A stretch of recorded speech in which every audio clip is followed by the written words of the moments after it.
Olá pessoal, estamos de volta agora na nossa videoaula 2. Vocês tiveram a experiência da escuta e desse diálogo comigo na videoaula 1 para compreender um pouco os desafios do gestor no seu cotidiano, gestando questões administrativas, pedagógicas, a carga horária dos professores, tudo aquilo que faz com que a escola funcione e funcione bem, né? São esses os desafios. Mas tem um elemento preponderante dentro do que nós conversamos, dos aspectos do gestor, que cabe agora falar na videoaula 2, que a gente vai falar muito mais do conselho escolar, né? Vocês sabem que a LDB já prevê a realização, a criação desse conselho escolar no seu artigo 14, quando ela vai chamar a atenção que a escola tem autonomia para criar o seu próprio conselho, para eleger os seus representantes, e a gente sabe que tanto pode ser feito pelo diretor da escola esse chamamento, como por qualquer outro membro da escola, um professor, um funcionário, até um membro da comunidade externa. Lembra que eu falei na videoaula 1? Nós somos pessoas que estamos compondo esses elos, né? O nó, pessoas, e os elos, as relações. Essas relações são sempre relações de poder, inevitavelmente.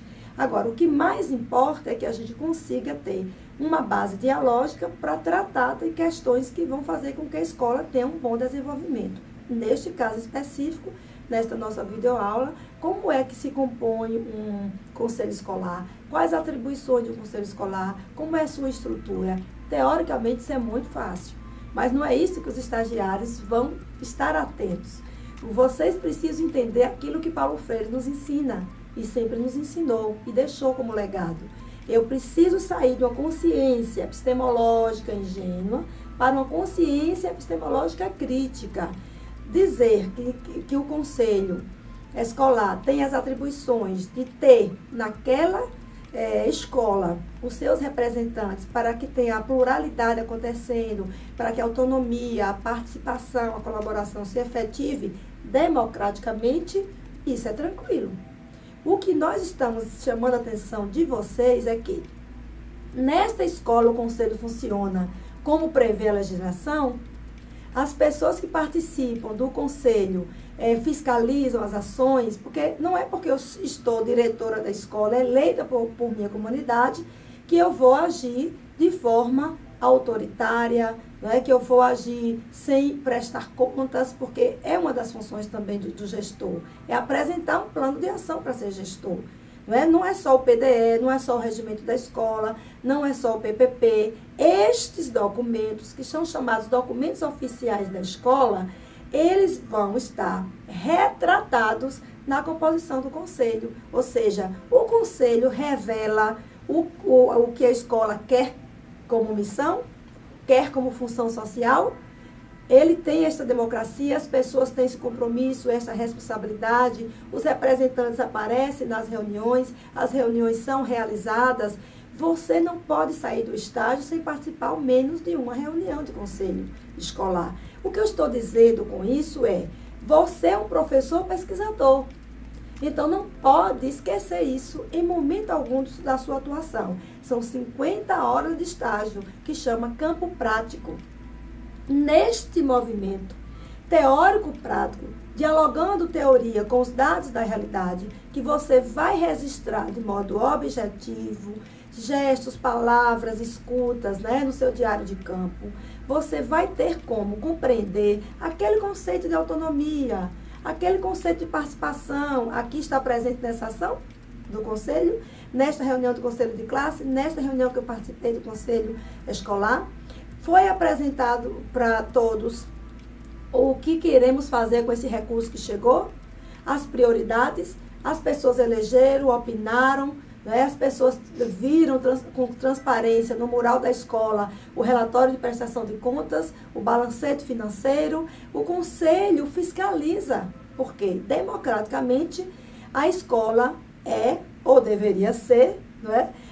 O que a gente chama de uma comunidade, né? E é uma comunidade, o quê? Uma comunidade que integra pares, pessoas, e que integra ações para o bem comum. Portanto, no Conselho, o próprio PNE, que é o Plano Nacional de Educação 2014-2022, vai chamar a atenção na sua meta 19 e 19.5 como é que o conselho escolar deveria estar pautado numa escola. Ou seja, a escola tem autonomia e vai dizer no seu regimento como vai fazer isso acontecer. Quem são esses pares, se quem vai ser o próprio presidente vai ser o próprio diretor, que vai convocar as reuniões, ele como presidente do conselho, ele coordena as ações do conselho, ele apresenta a pauta, ele nos convoca para o debate, né, dá essa transparência, dá essa visibilidade.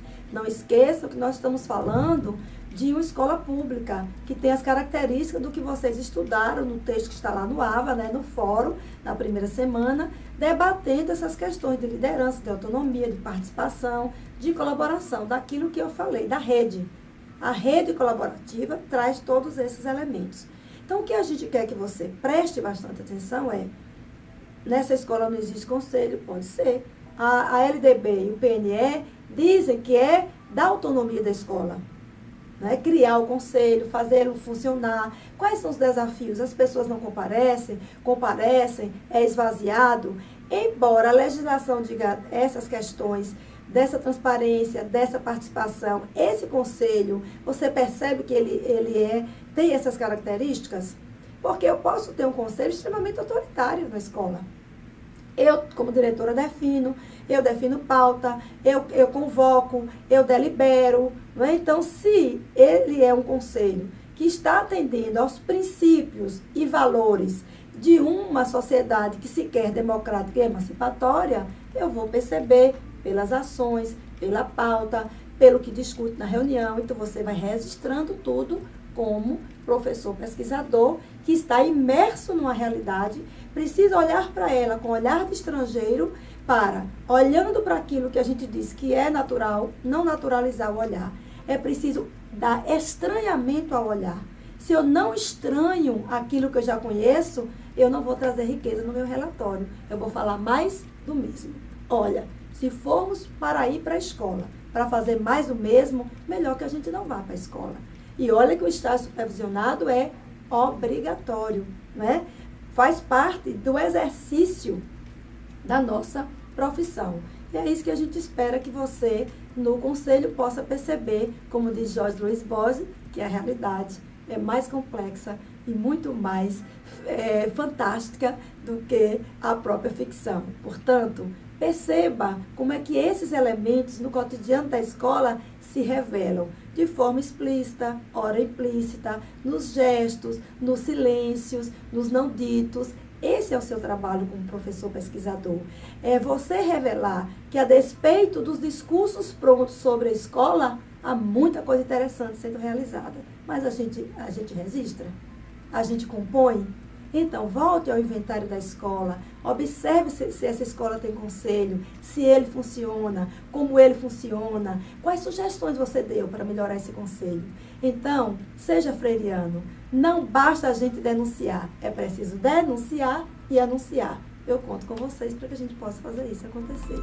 Até a próxima aula.